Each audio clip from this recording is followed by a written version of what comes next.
Thanks for tuning in to Murder News, the true crime cult for the latest breaking news, murdery memes, TV reviews, podcast recommendations, and all things spooky. Winter is here. We hope that you're staying warm and our true crime cult where every day can be a holiday as we sit around petting baby goats, watching some forensic files, and discussing our favorite cold cases. I'm television's Aurora Katie. I'm your online murder friend, Angelina. Cults are no fun alone, so don't forget to like, comment, and subscribe, and tell all of your true crime friends to join the commune at murder.news. This is the Week in True Crime.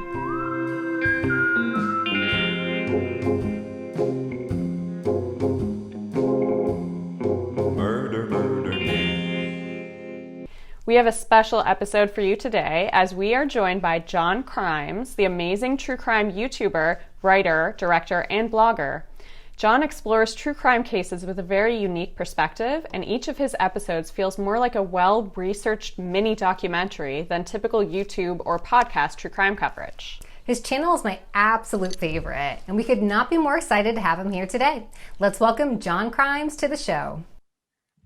Okay, so Jon, my first question, you don't have to answer if you don't feel comfortable, but is your real last name Chrymes? Is it a stage name, or were you just born into this world to make true crime documentaries? No, I was not born to make true crime documentaries. I wish I was. But the way I spell crimes is on purpose. That's, CHRYMES, because it's the word crime, CRIMES, with my last name, which is Chrymes, and I spell Chrymes, RHYNES. So Chrymes and crimes, you get crimes. I love it. So my name is Jon Chrymes. Perfect. Nice, like portmanteau. Yes. So Cool. What inspired you to start a true crime YouTube channel? So I think I went through two different phases. I've always been deeply interested in true crime my whole life and growing up. And when I first got into true crime, I didn't realize this, but the thing that was interesting me the most was, I wonder how they're going to catch him. And then it went from, I wonder what stupid thing he did. They do all of this checklist to make sure they got it right, but it's always the one thing that they didn't account for. I saw a case last night. I'm one of those weirdos that when I get in bed, I just let forensic files play. So it was playing last night as I was going to bed. But it was an episode where this guy wanted to kill his wife.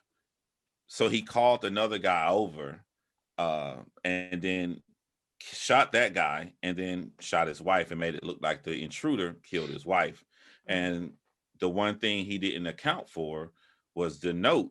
The guy wrote on a sheet of paper the directions to his house with the time on there, letting the police know that they know each other. So it's just that one little thing. You went through all of that planning and you didn't think he was going to have a note. And now you got the rest of your life in jail for double homicide. So those things interested me the most. So, but then it moved into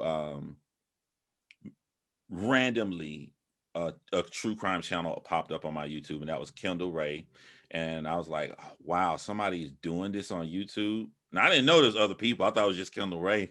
Yeah. And so I would watch her all the time. And what I really liked about her was she's just not reciting the facts. She's actually putting her attitude and putting stuff inside of it. So I was like, I bet you I can do that.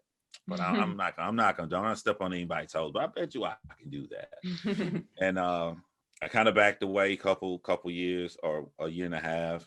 And then I come back and there are other true crime YouTubers that's coming on my list. And then one of them was a woman by the name of Stephanie Harlow. And I instantly just saw just the focus and detail that she has in her case. I'm like, yo, this girl is good. And she had a very small YouTube channel. I was like, she's going to be really huge. But so I started watching her live one day. And when she said that she worked at Verizon, she said that on the live. And because I was a manager at Verizon, I was like, there's no way she can be a mom and have these kids. There's no way she can do all this stuff with that random schedule and closing that store at nighttime and still, it just was amazing, the research. So once I asked myself again, if she can do all of that, what's your excuse? Right. And that was it. So I made a YouTube channel. I didn't have a name. And that's when Jon Chrymes came really fast. I'm like, I got to name it. Jon Chrymes. I don't use my real name, Chrymes. Like, Jon Chrymes, spell it differently. And boom. Yeah, and that's amazing. And I feel like everybody in this is doing other things. Like we all have, especially right now during quarantine, all of our lives are kind of in like this like weird place. And it's amazing to me how many amazing things people make while they are a mom or while they are a dad or where they have a dog and they have like all these other jobs and such. Like it's just amazing what people are doing right now in the true crime world. Yes. And I like the different ways that people approach it. Be it different kind of podcasts or different kind of YouTubers. I would watch a story, like it wouldn't be Forensic Files, that was too old, but maybe something on Investigation Discovery. And then the same story is on Snap.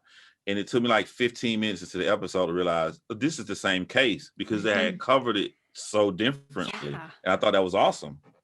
Yeah, so that's it's what really, I like about us. Yeah, it's cool to see how different YouTubers and podcasters spin similar stories. And it's like you never run out of material. Like you can do something that someone else has done, but there's always more details and always another way to look at it, right? Yeah, always a different way to look at it. Yeah. Well, your channel is just gorgeous. Like talking about your brand, it's very theatrical. Like it's very beautiful. And for anyone who's new to your channel, get ready for a treat because you make our channel and other true crime channels look like absolute trash. No. I think people, thank you. I really appreciate that. I think people will be surprised at how much is accidental. Like what you just said, like the things that you may like, I think, I don't know if you're gonna cut this out because I don't know if you talk about it, but I think your husband would see in a different light because I'm breaking the rules and doing stuff you're not supposed to do. And it's becoming by accident, like with lighting. Like people like, here's a funny story for you. People like when I get close up and cut my head off. You're not supposed to cut your head off in the shot, but people like it. I love it. And it's in black and white. I'm gonna tell you how it came in black and white. I'll tell you the exact video. If you go to my story on Gannon Stout. Naturally when you watch a film, you put yourself into the mind of the protagonist. And while this isn't a film, this is real true life horror. I did that similar style on my Chris Watts video in color. The reason it's in black and white on Gannon Stout is because if you go look at it, my beard is in black and white and it's two strings, one hair on this side, one on the other that stick out like Wendy's, her hair stick out. It's one here and one here, and it's in color, and I'm editing. I'm like, this is embarrassing. Like once you see this, you're not gonna be able to unsee it. When it goes to my Gannon Stout story, is one hair going out, and I couldn't hide it. I'm like, the only way I'm gonna hide this, I'm gonna have to put this in black and white. Wow. Oh my God, I love that. And we were like, great artistic choice. Yeah, everybody was like, love it. Like, this is awesome. I'm like, okay, I'll keep doing it. But those two hairs wouldn't have been like that. I would still be in color now. Right. Yeah. But like what you're saying about like breaking the rules and that makes you feel like maybe you're not there or you're not part of the industry. Like I feel like once you're an artist, you can break the rules, and that's what makes art. Like we look at like Dali and like some greats, and it's like you look at some of their early work and they had to master actually being good at depicting somebody realistically before they could get to a point where they could bend the rules and make it their own. And so I say, screw it. Like what you're doing is absolutely gorgeous. And I'm glad that you're breaking the rules because it's gorgeous. You should keep breaking them. I appreciate that. I want to be one of those people that help somebody. I don't want to be like, oh, I'm fancy, I'm up here. I want to show you like, dude, I had a wrong hair on my face, and like let people know that you can do this stuff for cheap as well too. And my Gannon Stock video, that was a cheaper, older camera. And the very next video I think I did was on Lori Vallow. I finally got a more expensive camera. On the Gannon Stock video, I had this little ring light right here, and I like the way it casts a shadow. But on the very next video, I had real 3 like setup lightings, the one overhead, and I didn't like it. I didn't like it. It didn't look the feel. So I went back And even Wow. today, I use my ring light, even though I Yeah. got a whole bunch of light sets. So it's just whatever works. It doesn't have to be the best stuff. Yeah. So, how did you learn this? Was it all by accident? Do you have a film background? What was your inspiration for the production of your videos? I have a background in writing and storytelling. I have a bachelor's degree in creative writing. So I was the kind of technical person. I didn't know it. I have a friend that does all the technical stuff that he's always done it for me. So I focus on telling the story, not for my channel.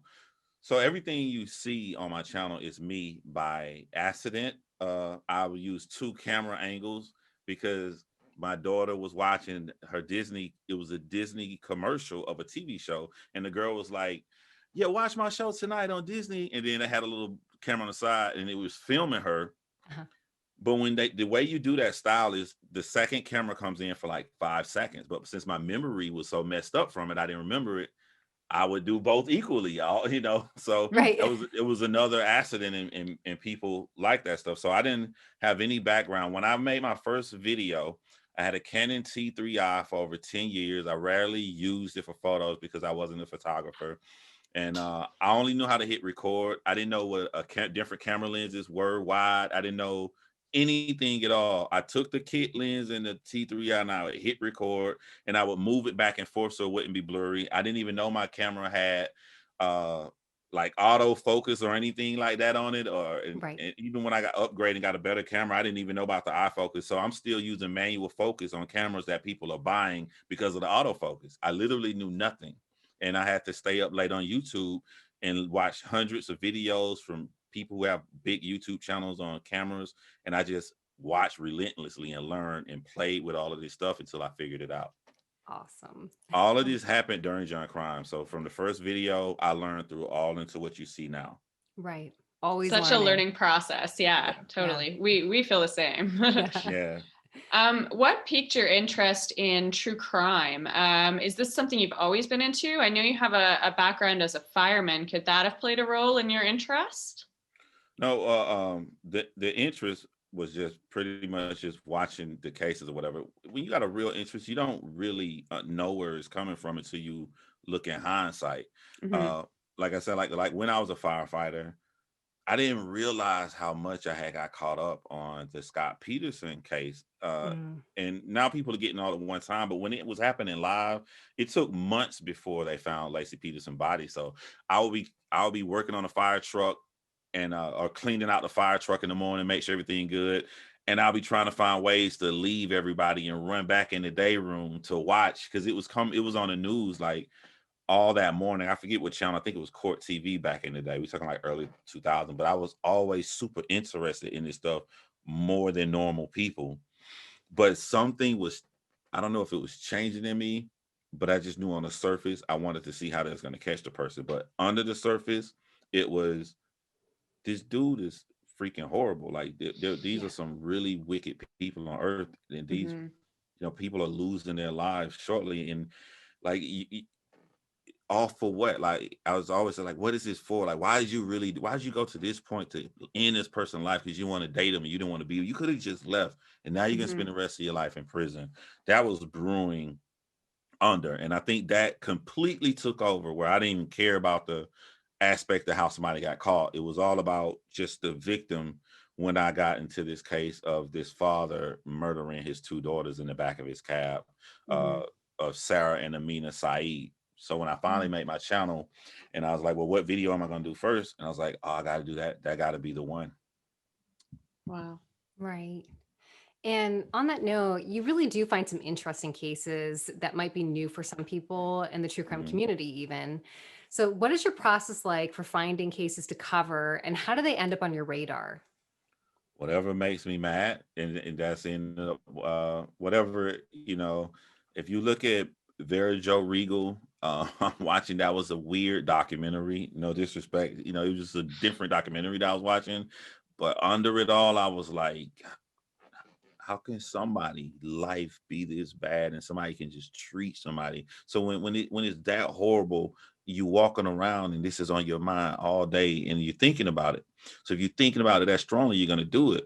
Or Caitlin Nicole Davis, which isn't even it's a suicide. It's not even a murder, but just how can somebody neglect a child to this much that it just really, really bothered me, and I just could not turn away. I had to make a speech and like, I know I'm supposed to do true crime. I don't care what the rules are. I'm about to cover this case. So whatever gets to me here, that's the one I want to do. Like the one I'm doing now.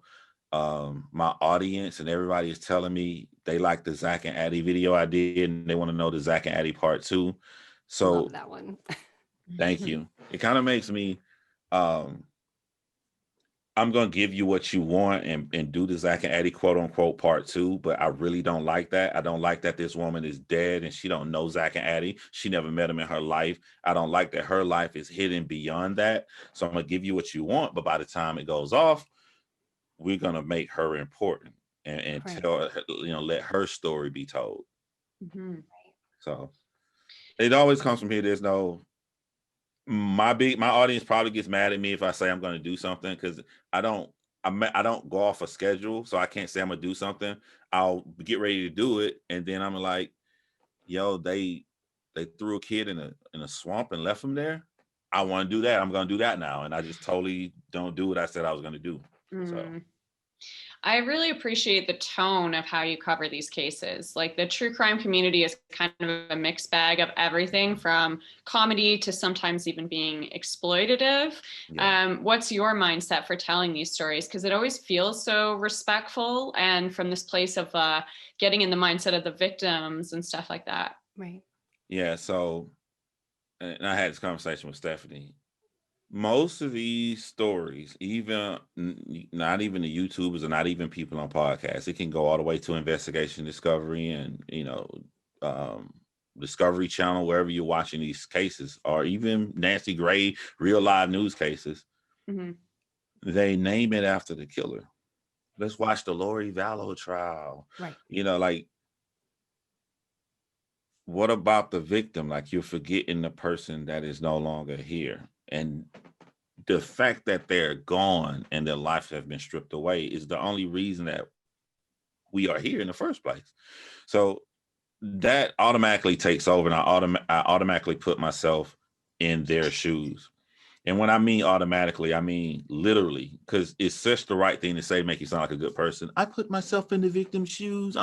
No, like I can't help it. I'm freaking angry. I'm mad, because what happened to this person? Right. So I share that. Another thing too that it comes across like more raw is I don't have a script. I've never script anything. My process is, by the time I've done so much research and learn and I'm ready to record, I walk around in my living room, just around the table. I just keep walking around. I'm walking back and forth like this, and I get to some part, snapping my hand, like, oh, and I'm getting, I'm going through the whole story, every detail. And when you see me on camera reciting the details to it, that's all from memory. And so I'm just telling the story just that way. Wow. That's amazing. I don't like, I'm so Yeah, it impressed. really is. And I love that because, we're friends with a lot of true crime podcasters. We're friends with some filmmakers and such in the true crime world. And like so many of them say that when they tell these stories that they just don't feel connected to the victims. And for them, that's kind of like they have to keep themselves separated because it's just too much. Like it would be too much for them to process that from their side. And whenever I hear people say that, I'm like, how do you do that? Because I get so emotionally attached and I get emotional. Like I often cry when I'm writing up these stories. So it's interesting to hear that you feel that way too, because I feel like a lot and that is sort of devoid in the true crime family. Like a lot of people can kind of take a step back from it, which is also impossible for me. Yeah. And I feel glad to not detach sometimes. Like sometimes you're like, oh, I wish I could detach from this and, tell the story without feeling personally affected or whatever. But at the same point, it's like, it's positive because you are giving the right voice to the victims and that sort of thing by really looking at it from that. I don't know. It's like dehumanizing to really just treat it as any other news story. Like you're talking about objects or like any sort of past tense thing, It's It really does. And I don't notice until hindsight. It really literally, I don't want to be one of those people that overuse the word literally, but it literally leaks out in the video. Like Virgil Regal, I'm so upset that after they stabbed her all those times, they left her on the train tracks with the hopes that the train will run over her body and destroy all the evidence. And they call that, we're going to turn her hamburger meat. So after I learned these details and I'm walking around, my eyes closed, and I just feel myself on the rocks, the cold rocks between a train track, and it's dark. And then you wouldn't even walk that way alone, even if you weren't stabbed. If you just by yourself walking, you'd be scared, but she can't get up. She's hurt. So when you watch my video, I got actors to play out the part, but I took the camera, and instead of showing the camera on Vera, I made the camera become her eyes, lay down. So the audience, you lay down on the rock, you see how it is when you try to get up and put yourself off of the rail, but in between the two rails, so the train will ride over you for her to take her last strength to do that. I was literally trying to get everybody to watch that video to put themselves in her shoes to see how she feels. And if you get there, now you're not eating your popcorn and just entertaining. Now you care about her. Right. That's fantastic. That's great. I love your method. It's so beautiful. Mhm. Well, I really enjoyed and appreciated the cases on your show that you covered, especially Ahmaud Arbery and your coverage of Lori Vallow and Chad Daybell. Out of all the cases you've covered, which has been the most interesting for you to research? Interesting is an interesting word. The most interesting to research. Yeah, and that can be engrossing, that can be which one moved you the most, any way you want to interpret that. I'm gonna have to go with Caitlyn. The Caitlyn case got so personal to me that I did a video after that, and I was so sad because it was getting more views. And Stephanie Harlow asked me, she was like, "Why are you upset?" I'm like, I just feel like I didn't do Caitlyn right. I should have did her story later because I know more stuff now. And now, like that was like my baby of all cases because of the research. The research took me to drive to her hometown, took me to filming areas to where people around the city were following me around. And, she hung herself from a tree live on social media for people who don't know. So it took me to the direct tree where she stood. I remember Wow. I took a rock from that. I'm like, there's no way she could have hung herself from that tree if she would not have stepped here, and it was embedded deep down. I took that. I still have it. Matter of fact, it's right over there. But I got that close and that emotional to her case, which actually today is the 31st. We're doing this New Year's Eve. Yesterday was the 4-year anniversary of her taking her life. Oh. But yeah, I got really, really attached to that. I just felt like with her being in Georgia, I wish that I could have adopted her and she would have just saw one person that cared about her and it wouldn't have happened. So that would be the one. Wow, that's beautiful. All right. So John, we need to see this cup here, your wine cup. Tell us all about it. My wine cup, see if I can get it in focus. This cup says, "What would Kendall Ray do?" Says that you know how much of a big fan I was. I had it a couple years now. So it's funny, humorous, got my wine inside of it. But on a serious note, when you see somebody that's successful, there are people that's going to come and try to mess with you, try to bother you, try to get you off your game, or you may get frustrated, or you may say, "I want to give up," and say, "I don't want to do this anymore." I look and stare at this cup and I say, what would Kendall Ray do? Because in order for you to have that many followers and that many people on your platform, that means she had to go through every single obstacle that you're going through or that you're thinking about. So sometimes with me just staring and looking at that question, it'll pivot me to the right direction. Aw, that's so inspiring. That's great. And I can't imagine what her trolls are like. Poor thing.